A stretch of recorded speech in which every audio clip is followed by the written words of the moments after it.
पर भगवान कहते किसे हैं? तो सज्जनों, भगवान शब्द की व्याख्या है ऐश्वर्यस्य समग्रस्य धर्मस्य यश सहस्रियः ज्ञान वैराग्यश्चैव स भगवान इति कथ्यते। जिसके पास संपूर्ण ऐश्वर्य है, संपूर्ण, संपूर्ण का मतलब बोले जो भारत में है उसको भी मिला लो, भारत छोड़िए जितने भी देश हैं, विदेश हैं, लोक हैं, परलोक हैं, जितने भी, उनमें जो ऐश्वर्य आपको दिखाई देता है ना, वो ऐश्वर्य भी भगवान के ऐश्वर्य के आप मान के चलिए एक बूंद, एक सींक पानी में डुबाओ, बाहर निकालो, हल्की सी बूंद जो उस सींक के आगे लगी रहती है, बस इतना ही ऐश्वर्य सारी दुनिया में है। बाकी ऐश्वर्य का मालिक तो वो परमात्मा है, और इसीलिए उसे भगवान कहते हैं ऐश्वर्यस्य समग्रस्य धर्मस्य यश सहस्रियः। जिसके पास संपूर्ण धर्म है, जो कभी अधर्म पे जाता ही नहीं है महाराज, धर्म का ही कार्य करता है, यश है, श्री है, बोले वही भगवान है। वेतिम विद्याम अविद्याम च भूतानाम अगतिम गतिम उत्पत्तिम प्रलयम चैव स भगवान इति कथ्यते। जो सारे संसार को बनाने वाला है, सारे संसार के रूप में बनने वाला है, जो सारे संसार का पालन करने वाला है, बोले उसी का नाम है भगवान, और उसी की लीला है ये महाराज। तो महाराज की लीला का संबंध कभी संसार के साधारण स्त्री पुरुष के साथ में नहीं जोड़ना चाहिए, बहुत दोष लगता है। आज हम किसी भी संसार के स्त्री पुरुष को देखते हैं, रास लीला का नाम जोड़ देते हैं, महाराज का नाम जोड़ देते हैं, राधा कृष्ण का नाम जोड़ देते हैं। क्या राधा कृष्ण हम संसारियों की तरह विषय वासनाओं में लिप्त थे क्या? अच्छा, जिनकी जैसी दृष्टि होती है ना, वैसी सृष्टि होती है। काला चश्मा पहना तो काला दिखाई देगा, सफेद पहना तो सफेद दिखाई देगा, जैसा चश्मा पहना है वैसा ही दिखाई देता है। तो सजनों, कहने का मतलब क्या है? अगर भगवान में दोष दिखाई देता है, इसका मतलब हमारी नजर का दोष है, भगवान में दोष नहीं है। यही समझाने के लिए यहां भगवान शब्द से संबोधित किया है। आपको मैं हिंदी में समझा दूं, अभी तो संस्कृति में समझा रहा था।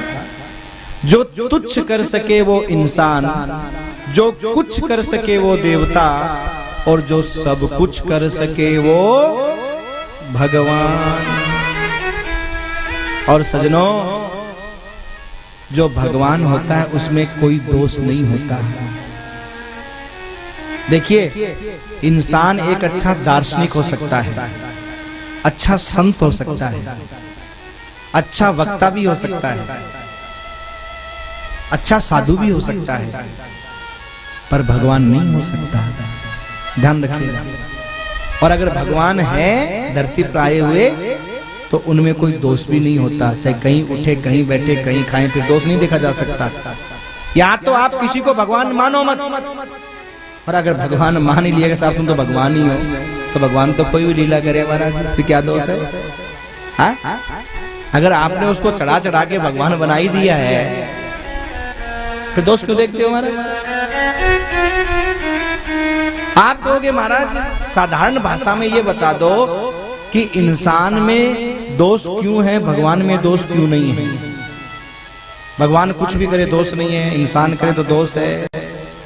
जबकि आप में से कई लोग कहेंगे कि इंसान कौन है? ईश्वर का अंश ही तो है, चेतन है, अमल है, सहज सुख की राशि है। गोस्वामी जी कहते हैं ना, राम सिया राम सिया राम जय जय राम, राम सिया राम सिया राम जय जय राम, राम सिया राम जय जय राम, राम सिया राम राम जय जय राम। ईश्वर अंश जीव अविनाशी, चेतन अमल सहज सुख राशि। राम सिया राम जय जय राम। राम सिया राम जय जय राम। ये जीव ईश्वर का अंश है, चेतन है, अमल है, सहज सुख की राशि है। सब बातें सही है आपकी, बिल्कुल सही है।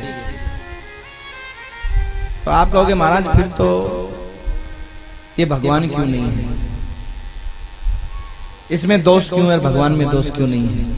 तो मैं आपको एक उदाहरण से समझाऊं, आपके जल्दी समझ में आ जाएगा कि हमारे में दोष क्यों आ जाता है, भगवान में दोष क्यों नहीं आता, चाहे वो कुछ भी करें। आप गंगा जी गए हो गंगा जी? हरिद्वार गए कि नहीं गए? क्या महाराज टाबरी ले जिसी माने तो एक जमा मथा ने बतायो ना, आज के टाबरा को कोई भरोसा को नहीं, कट्ठे ले जाके गिरेगा। पहले जाया हो जकन जानो है। हाँ, बाद में पता ही को नहीं है, हरिद्वार में गिरेगा कि बाड़मेर में ले जाके गिरेगा। खारे पानी के महीने